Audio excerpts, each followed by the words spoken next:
नमस्कार। पॉलिटिक्स में आप सबों का स्वागत है। और आज हम पॉलिटिक्स में बात शिवानंद तिवारी की उस फेसबुक पोस्ट की करने जा रहे हैं जिस पोस्ट के सहारे उन्होंने यह दिखाने की कोशिश की है कि नीतीश सिर्फ रीढ़ विहीन नेता नहीं है, वैचारिक तौर पर भी कभी उनकी प्रतिबद्धता किसी विचार से नहीं रहा।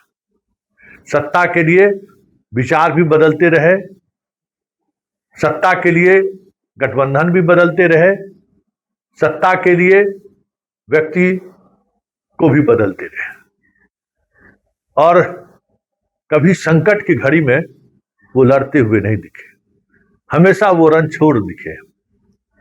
बात 2000 की हो, विधानसभा चुनाव में सरकार बनाए, 7 दिन सरकार रही, सरकार गिर गई, फिर लौट गए दिल्ली। 2000 से लेकर 2005 तक बिहार की राजनीतिक गतिविधियों में कोई दिलचस्पी नहीं दिखी उस तरीके से फाइट इट, जिस तरीके से सुशील मोदी जमीन पर उतरकर फाइट करते थे। नीतीश कहीं दूर दूर तक नहीं दिखे, कुर्ता झाड़ झाड़ के जो है सो वो अपनी सियासत की। फिर 2005 में पहली सरकार बनाने की कोशिश विफल ही रहा, दूसरी बार ये सरकार बनाए, फिर जो कुछ भी हुआ सबके सामने है। लेकिन एक सवाल है कि भाई ये जो इनका कथन है कि नीतीश रीढ़ विहीन है और फाइट करने की ताकत नहीं है। स्वाभाविक तौर पर शिवानंद तिवारी उनके राजनीतिक जीवन के शुरुआती दिनों से ही साथ रहे हैं, कभी बिछड़े भी हैं। कई तरह की यादों को समेटकर शिवानंद तिवारी ने रखा है और बेबाक तरीके से वो अपनी बातों को सोशल पेज पर रखते भी हैं। जितनी भी आलोचना करना हो कर लीजिए, लेकिन शिवानंद तिवारी बोलेगा तो बोलेगा, चाहे वो लालू के बारे में हो, चाहे नीतीश के बारे में, चाहे सुशील मोदी के बारे में, बेबाक बोलते हैं।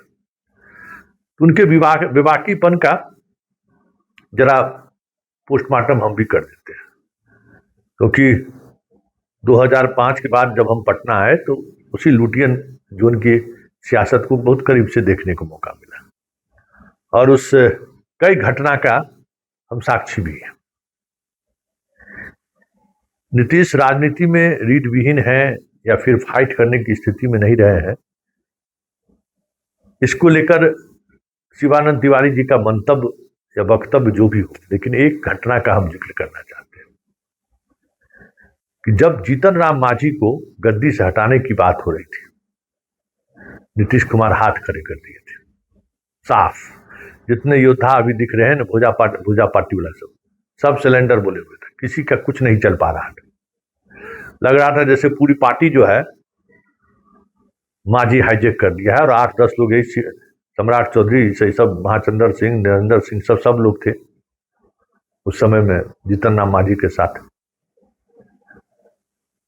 शरद यादव खेला होते हुए देख रहे थे, सर्किट हाउस में ठहरे हुए थे, राजकीय अतिथिशाला में संजोग से रिएक्शन लेने के लिए पहुंचे हुए थे। उसी समय में गांधी जी पहुंचे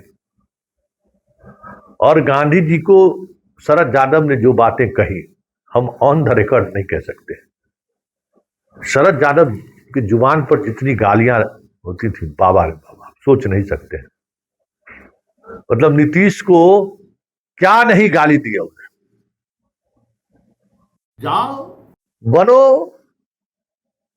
बड़े, किसने कहा था कि मांझी को मुख्यमंत्री बनाओ?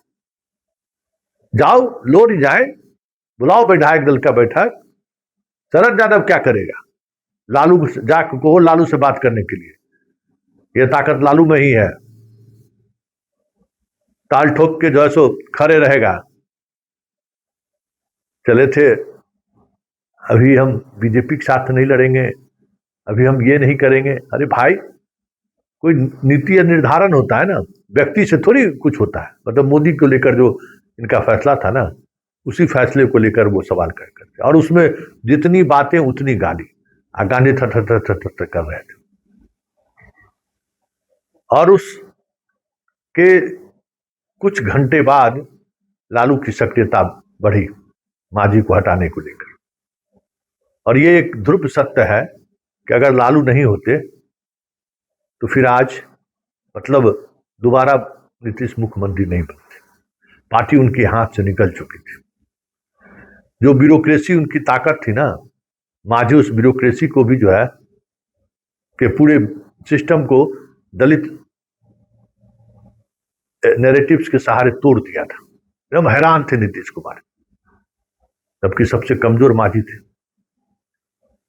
तो जब ये मांझी से लड़ने की स्थिति में नहीं रहे थे, तो भले संजय झा हो या विजय चौधरी, जितने लोग ये कह रहे हैं कि बात नीतीश की ही होगी, सारी योजनाओं पर काम नीतीश का ही होगा, सरकार नीतीश के मार्गदर्शन में ही चलेगा, यह सिर्फ और सिर्फ कहने की है बात। क्योंकि नीतीश का एक बार गद्दी से उतरना, शिवानंद तिवारी के उस बात में बड़ा दम है कि फिर से वो वापसी कर पाएगा, और अब उस स्थिति में है भी नहीं कि जनता के बीच जा सके। और जनता के बीच भी ये योजना के सहारे गए हैं, चाहे शराबबंदी हो, चाहे जीविका दीदी के पास लाभुक योजना का हो, मतलब अभी तक जनता के बीच ये अपनी योजनाओं के साथ गए हैं, कार्यक्रम के साथ गए हैं, किसी पॉलिटिकल या वैचारिक प्रतिबद्धता के साथ नहीं गए, जो जनता इनको उस विचार के सहारे गोद उठा ले या हाथों हाथ उठा ले। क्योंकि देखिए, राजनीति में कुछ भी कर लीजिए, विचार मायने रखता है। बिना विचार की राजनीति समझिए कोई राजनीति का मतलब नहीं है। इसलिए शिवानंद तिवारी की बात को भले उपहास में उड़ा दीजिए, भले कुछ कह दीजिए, करे शिवानंद तिवारी वैसी बोलते रहते हैं, लेकिन इनके बातों में दम तो है। और ये बात 10 दिन के अंदर ही पता चल जाएगा। नीतीश जी को सत्ता से हटने तो दीजिए। ये अलग बात है कि समय जो है, टाइम बार बार इनको बाहर ले आता है। जब जब ये पर्दे के पीछे नेपथ्य में जाते हुए दिखते हैं, परिस्थिति, शहाबुद्दीन ने कहा था ना कि परिस्थिति के सीएम, इसमें कोई गलत उन्होंने नहीं कहा था, वाकई में ये परिस्थिति के सीएम थे और परिस्थिति के सीएम बने रहे। वो जो परिस्थिति है ना, वो परिस्थिति कब इनको वापसी करा दे ये कहना बड़ा मुश्किल है। लेकिन फिलहाल इनकी बातों में जो दम है, इनकी बातों में जो कटाक्ष है, वो एक सच ये भी है कि नीतीश कुमार की राजनीतिक शैली कभी भी कोई विचार से ओतप्रोत नहीं रहा है। हमेशा सत्ता के सहारे चीजों को देखते रहे हैं और लोगों तक अपनी बात पहुंचाते रहे। जब सत्ता ही नहीं रहेगा, तो जब इनका प्राण तो सत्ता है ना, जब वही छीन जाएगा तो फिर इनके होने और नहीं होने का मतलब क्या है। चलिए, पॉलिटिक्स में इतना ही, इजाजत दीजिए, नमस्कार।